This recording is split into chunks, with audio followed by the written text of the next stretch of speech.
إن الحمد لله نحمده ونستعينه ونستغفره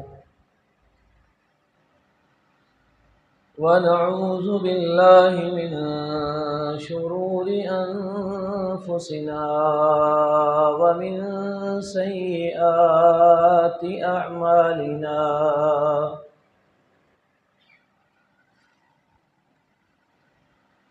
من يهده الله فلا مضل له ومن يضلل فلا هادي له وأشهد أن لا إله إلا الله وحده لا شريك له وأشهد أن محمدًا عبده ورسوله أما بعد فإن خير الحديث كتاب الله وخير الهدي هدي محمد صلى الله عليه وسلم وشر الأمور محدثاتها وكل محدثة بدعة وكل بدعة ضلالة وكل ضلالة في النار.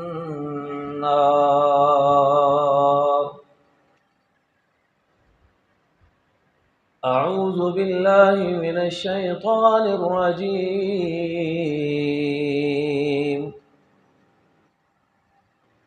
وصل عليهم إن صلاتك سكن لهم والله سميع عليم.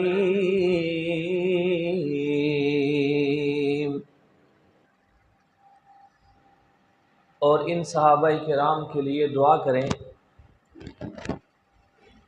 یقیناً آپ کی دعا ان کے لیے سکون کا باعث ہے،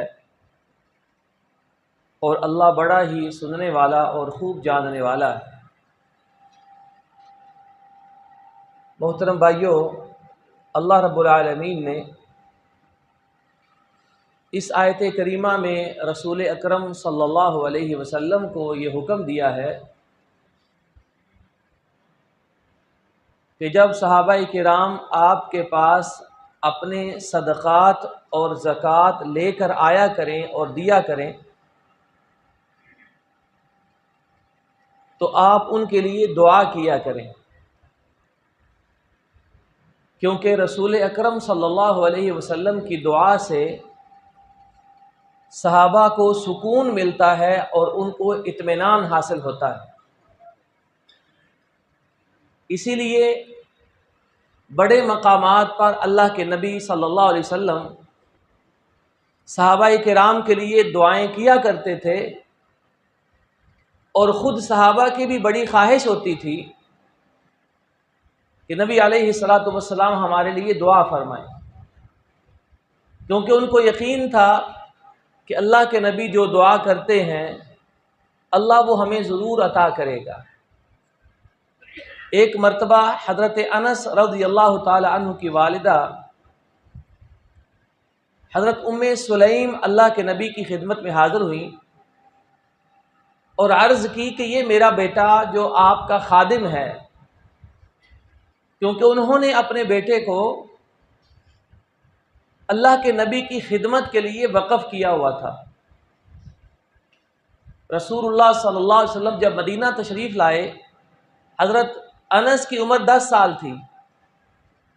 ان کی والدہ نے کہا کہ یہ بیٹا میں آپ کے لیے چھوڑ رہی ہوں، یہ ساری زندگی آپ کی خدمت کرے گا۔ اللہ کے نبی 10 سال مدینہ میں رہے، 10 سال کے بعد آپ کی وفات ہوئی۔ حضرت انس 10 سال اللہ کے نبی کی خدمت کرتے رہے۔ ایک دن ان کی والدہ نے درخواست کی کہ اے اللہ کے رسول صلی اللہ علیہ وسلم، یہ میرا بیٹا آپ کا خادم ہے، آپ اس کے لیے دعا فرمائیں، اور کوئی معاوضہ نہیں چاہیے، کوئی لالچ نہیں ہے، کوئی مطالبہ نہیں، صرف آپ اس کے حق میں دعا فرما دیں۔ رسول اللہ صلی اللہ علیہ وسلم نے دعا فرمائی، اللہم اکثر مالہ وولدہ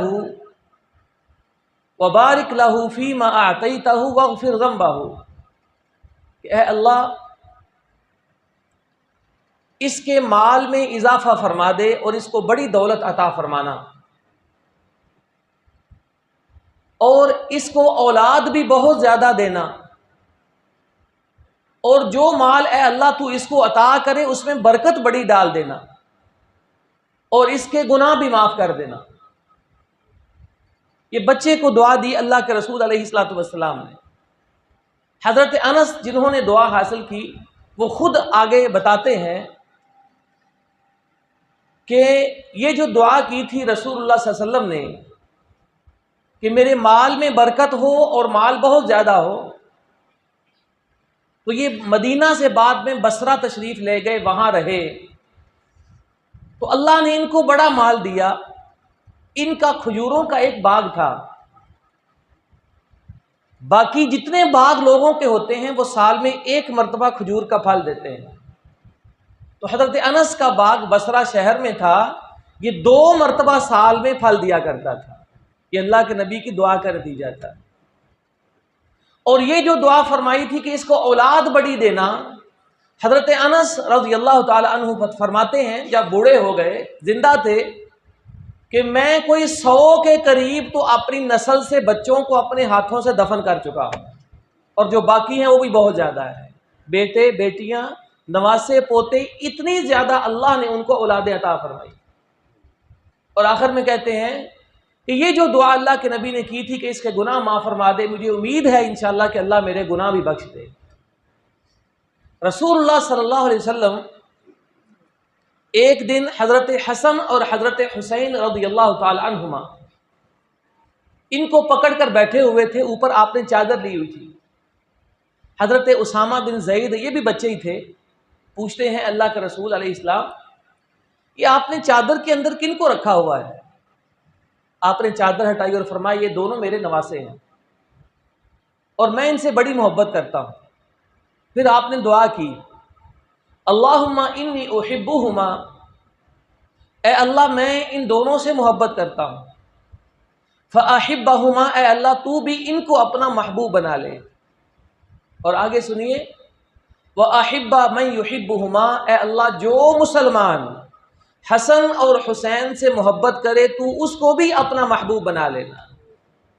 یہ دیکھیں کن کن کو دعائیں دی جا رہی ہیں۔ دعا فرمائی کہ حسن اور حسین سے محبت فرما، اور جو میرے ان دونوں نواسوں سے محبت کرے اے اللہ تو اس سے محبت کرنا۔ اس لیے آج بھی ہر مسلمان پر یہ فرض بنتا ہے کہ وہ حضرت حسن سے محبت کرے اور حضرت حسین سے محبت کرے۔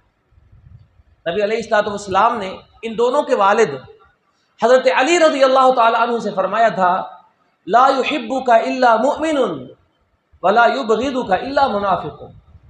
اے علی رضی اللہ تعالی عنہ، تجھ سے وہی محبت کرے گا جو مومن ہوگا، اور تجھ سے وہی نفرت کرے گا جو انسان منافق ہوگا۔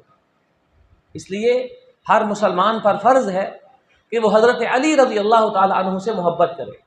اگر کوئی شخص اپنے دل میں حضرت حسن، حضرت حسین اور حضرت علی رضی اللہ تعالی عنہم کے بارے میں کراہت محسوس کرے، بغض اور نفرت محسوس کرے، تو اس کا ایمان سلامت نہیں ہے، اس کے دل میں نفاق پیدا ہو چکا ہے۔ ایسے ہی ایک اور دعا ہے۔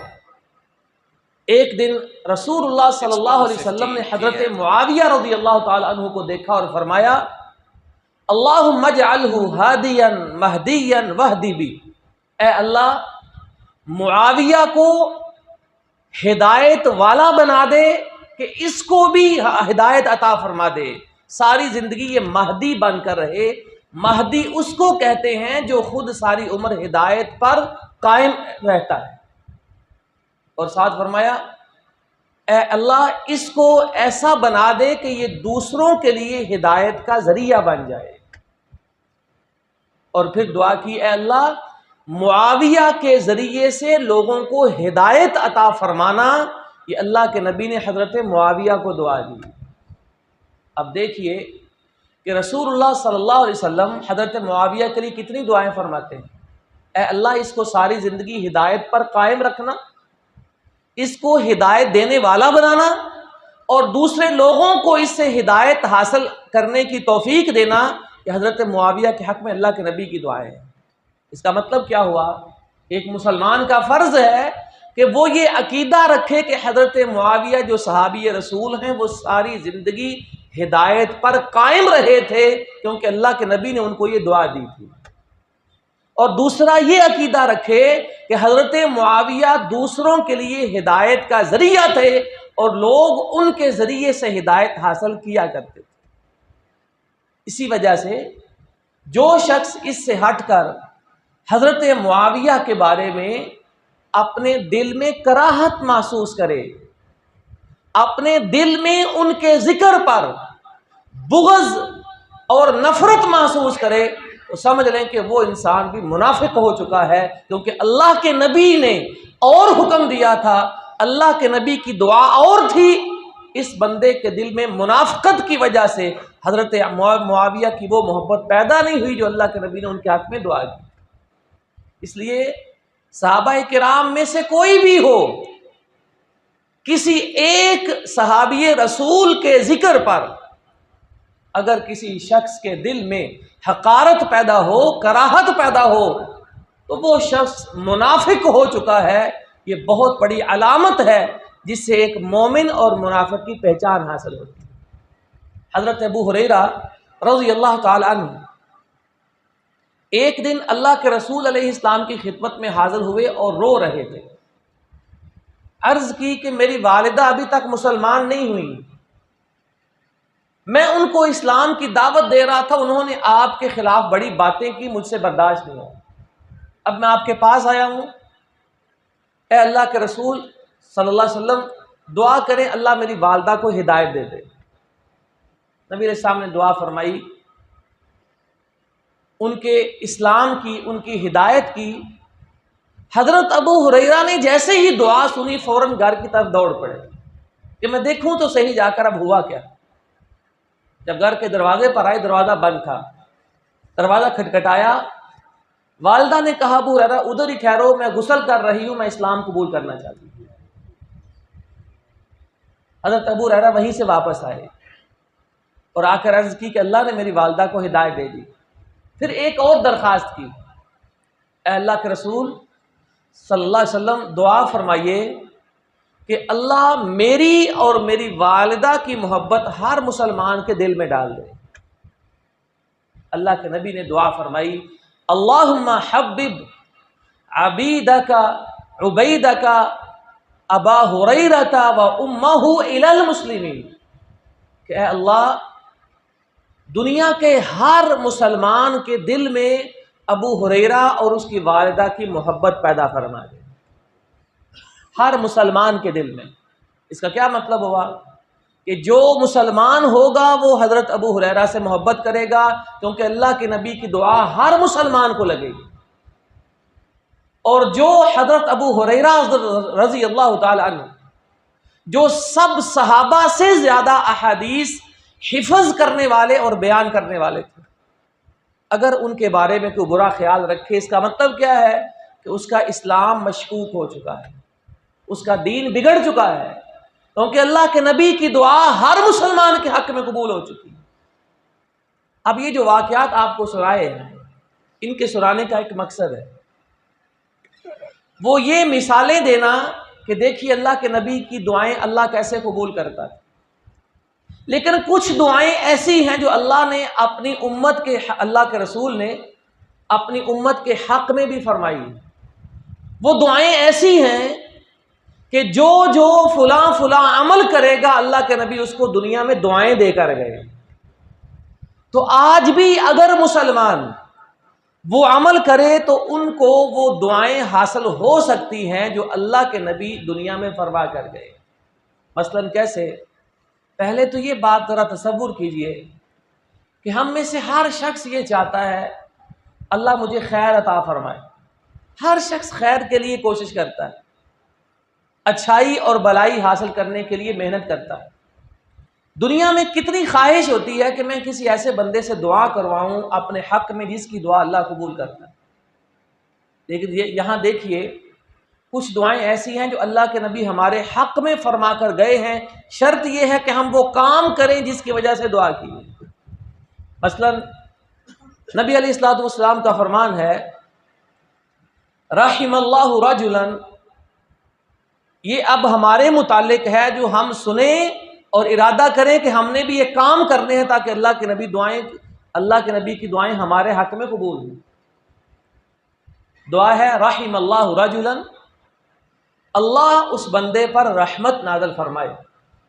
یہ دعا ایسی ہے کہ جب سے اللہ کے نبی نے دعا کی ہے قیامت تک آنے والے ہر اس بندے کو حاصل ہوگی، ہر اس بندے کے حق میں قبول ہوگی جو اگلا کام کرے گا۔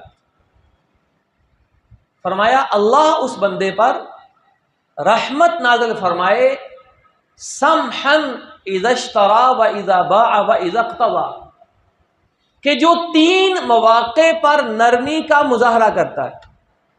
اب یہ بات دھیان سے سننے والی ہے، صرف فضیلتیں سن جانا اور ایمان کا جذبہ بڑھ جائے یہ کافی نہیں ہوتا ہے۔ سننا ایمان کا بڑھنا اور اس کے بعد عمل کرنا اصل کام یہ ہوتا ہے۔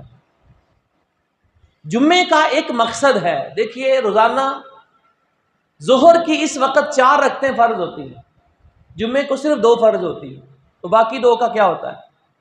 اس کی جگہ پر یہ نصیحت اور خطبہ ہوتا ہے جو ایمان کی تازگی کے لیے اور ایمان میں جذبہ پیدا کرنے کے لیے رکھا گیا ہے۔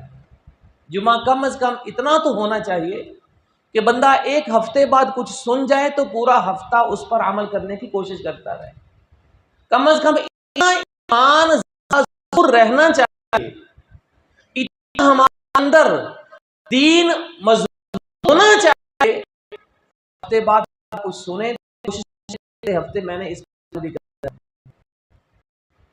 فرمایا جو 3 نمبر 1 اذا اشترى واذا باع واذا اقتضى، کہ جب وہ کوئی چیز بیچتا ہے تو بولتا ہے تو نرمی کے ساتھ بولتا ہے۔ نمبر 2 جب وہ کوئی چیز خریدتا ہے، سودا کرتا ہے تو نرمی کے ساتھ بولتا ہے اور پیار اور آرام سے گفتگو کرتا ہے۔ وَإِذَا اقْتَضَىٰ، اور تیسرا جب وہ پیسے مانگتا ہے، اپنا قرض واپس مانگتا ہے، کسی کے ذمے اپنے روپے ہیں تو وہ واپسی کا مطالبہ کرتا ہے تو نرمی کے ساتھ بات کرتا ہے۔ یہاں پتہ چلتا ہے خرید و فروخت اور ادھار کا مطالبہ یہ ایسے مواقع ہیں کہ اچھے خاصے لوگ بھی آپے سے باہر ہو جاتے ہیں، ان میں برداشت نہیں رہتی، صبر نہیں ہوتا ہے۔ دکانوں پہ دیکھیں، بازاروں میں دیکھیں کیسے ایک دوسرے کو کھا رہے ہوتے ہیں، اور کسی نے پیسے لیے ہوں دے نہیں سکتا ہے، لیٹ کر رہا ہے یا وہ مجبور ہے، ابھی اس میں واپسی کی استطاعت نہیں ہے، تو اس میں جو پیسے دینے والا ہے، قرض لینے والا ہے، اگر وہ نرمی سے مطالبہ کرے، خیر خواہی سے، تو اللہ کے رسول فرماتے ہیں اللہ ایسے بندے پر رحمت نازل کرے۔ یہ جگہ ہے کہ جہاں انسان کا پتہ چلتا ہے۔ ہم دنیا کے اندر نرمی کہاں کہاں کرتے ہیں؟ اولاد نماز نہیں پڑھتی تو کہتے ہیں کوئی بات نہیں، نرمی کرنی چاہیے۔ نرمی کہاں کرتے ہیں؟ وہ رشوت کا لین دین ہو رہا ہو، چلو کوئی بات نہیں، خود ہی سدھر جائے گا، چھوڑ دو، اتنا سختی سے ڈانٹتے اور منع نہیں کرتے۔ نرمی کہاں کرتے ہیں؟ گھر میں فلم، ڈرامے، ٹی وی، یہ بے حیائی کے پروگرام، شادیوں میں فحاشی، یہ مرد و زن کا اختلاط، میل جول، بے پردگی ہو، چپ کریں، دین اتنا سخت نہیں ہے، وہاں نرمی کرتے ہیں۔ حالانکہ یہ سارے وہ مواقع تھے جو اللہ کو ناراض کرنے والے ہیں۔ اور جہاں اللہ ناراض ہوتا ہو ایک مومن کو غیرت آنی چاہیے. اگر اس کا ایمان باقی ہے، اس میں اسلام موجود ہے، اس میں دین کی حرارت بچی ہوئی ہے، تو جہاں اللہ سے بغاوت علانیہ ہو رہی ہو وہاں اس کو غیرت آنی چاہیے، وہاں گناہ دیکھ کر اس کے اندر نفرت پیدا ہونی چاہیے. لیکن ہم کیا کہتے ہیں؟ نہیں، دین اتنا سخت نہیں. لیکن سختی کہاں ہوتی ہے؟ جب کوئی ہمارا حق دے نہیں رہا ہوتا وہاں ہم آپے سے باہر ہو جاتے ہیں. جب میری کوئی چیز لے جائے اور لوٹا نہیں رہا ہے تو وہاں میرا خون غصے سے کھولنے لگتا ہے. کیسے ہم نے دین کو الٹ دیا ہے کہ یہاں حکم تھا کہ بیچنا ہے کچھ، خریدنا ہے کچھ، ادار کا مطالبہ کرنا ہے، ان مواقع پر انسانوں سے نرمی کیا کرو.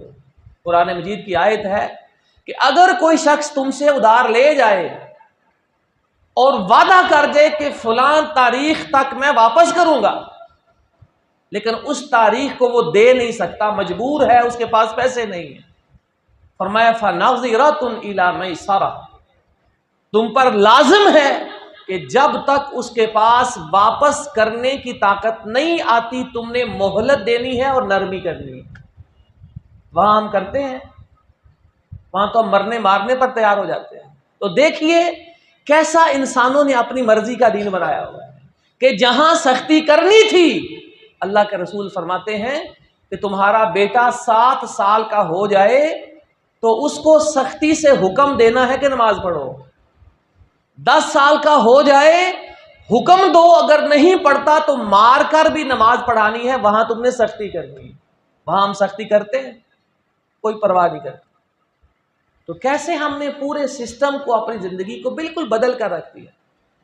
تو میرے بھائیوں، یہ اللہ کے رسول علیہ السلام کی دعا تھی کہ اگر کوئی شخص خرید و فروخت کرتے ہوئے، ادار کا مطالبہ کرتے ہوئے نرمی سے بولتا ہے تو میری دعا ہے اللہ اس پر رحمت نازل فرمائے.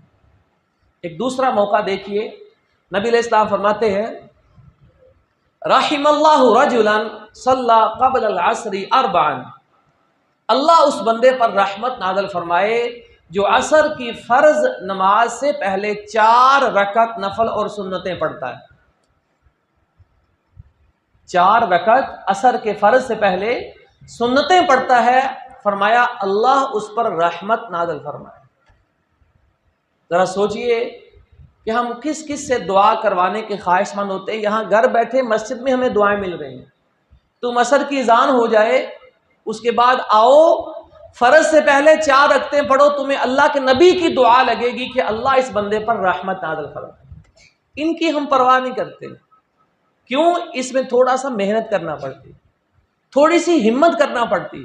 لیکن اللہ کے نبی کی دعا جس کو یاد ہے وہ مسلمان کوشش کرتا ہے کہ کبھی رہ جائے تو ٹھیک ہے، لیکن آج کے بعد میں نے تہیہ کیا ہے کہ میں نے روزانہ اللہ کے نبی کی یہ دعا ضرور حاصل کروں. ایک اور موقع پر نبی علیہ السلام نے دعا کی کہ اے اللہ، جو شخص میری امت میں کسی عہدے پر فائز ہو، سرکاری ملازمت پر فائز ہو، اگر وہ لوگوں کے ساتھ اے اللہ سختی کا رویہ اختیار کرے، اے اللہ تو بھی اس پر سختی کرنا. کہ اللہ کے نبی نے بد دعا دی. حکمران ہو، ان کے سرکاری ملازم ہوں، کلرک ہوں، آفیسر ہوں، ملازم جو بھی لوگ ہوں، جہاں جہاں سرکاری ملازمتوں پر رہنے والے عوام کے ساتھ بد سلوکی کریں اور سختی کا رویہ اختیار کریں، اللہ کے نبی کی بد دعا ہے کہ اے اللہ تو بھی ان پر سختی کرنا، ان کی زندگی کو مشکل بنا دینا. ساتھ ہی فرمایا وَمَنْ وَلِيَ مِنْ أَمْرِ أُمَّتِي فَرَفَقَ بِهِمْ فَارْفُقْ بِهِ، اے اللہ جو بندہ امت کے کسی معاملے فائز ہو اور ان کے ساتھ نرمی کرے، اے اللہ تو بھی اس کے ساتھ نرمی کر. اس کا مطلب کیا ہوا کہ اگر کوئی ملازم کسی کرسی پر بیٹھا ہے، کسی بھی ملازمت، حکومت اور سرکاری کسی سطح پر عوام کے ساتھ وہ نرمی سے پیش آتا ہے، تو اللہ کے نبی کی دعا ہے کہ اللہ تو بھی اس کے ساتھ نرمی کے ساتھ پیش آنا. اور بھی کئی ایسی دعائیں تھیں، اب وقت نہیں کہ ذکر کیا جا سکے۔ مقصود یہ ہے کہ میرے بھائیوں، آج بھی ہمارے لیے بڑے مواقع ہیں کہ ہم چاہیں تو کچھ ایسے اعمال کر سکتے ہیں کہ جن کے بارے میں اللہ کے رسول علیہ السلام نے دعا فرمائی کہ اے اللہ ایسے ایسے بندے پر، میری امت کے اس فرد پر رحمت نازل فرمانا۔ اور ہم میں سے کون ہے جس کو رحمت کی ضرورت نہیں ہوتی، اور کون شک کر سکتا ہے کہ جس کے حق میں اللہ کے نبی کی دعا ہو وہ قبول نہیں ہوگی۔ اللہ ہمیں توفیق عطا فرمائے۔ وآخر دعوانا ان الحمد للہ رب العالمین۔